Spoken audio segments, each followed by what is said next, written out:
C'erano una volta un re e una regina che avevano 3 figlie. Le 2 maggiori erano certamente molto belle, ma quando venne a sapere che una fanciulla mortale veniva scambiata per lei,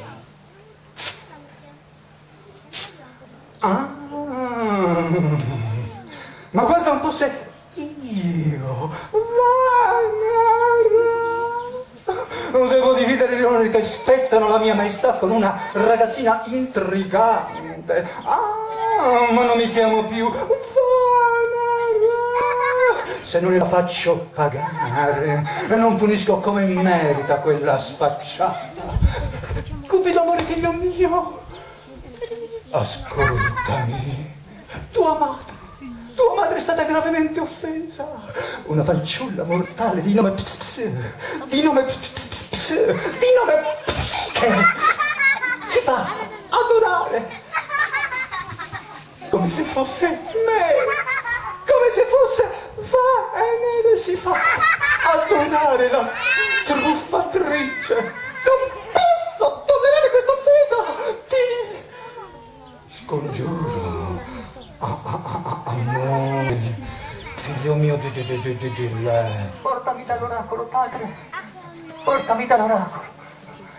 Ci dirà lui cosa fare. Andremo dall'oracolo, figliolo. Ma tu non piangere.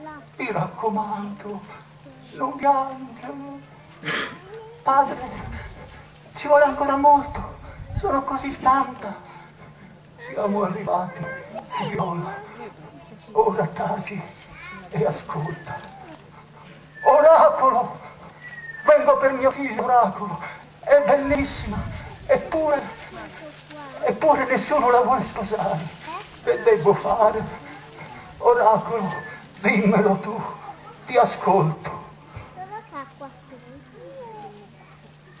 Sull'alta rupe, triste e paurosa, porta tua via col velo da sposa.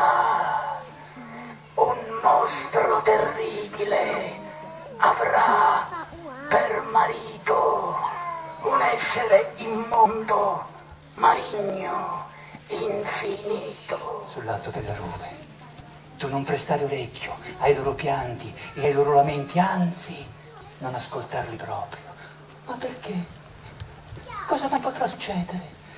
Se lo farai, darai a me un grandissimo dispiacere e per te, dolce amore, sarà la rovina più completa.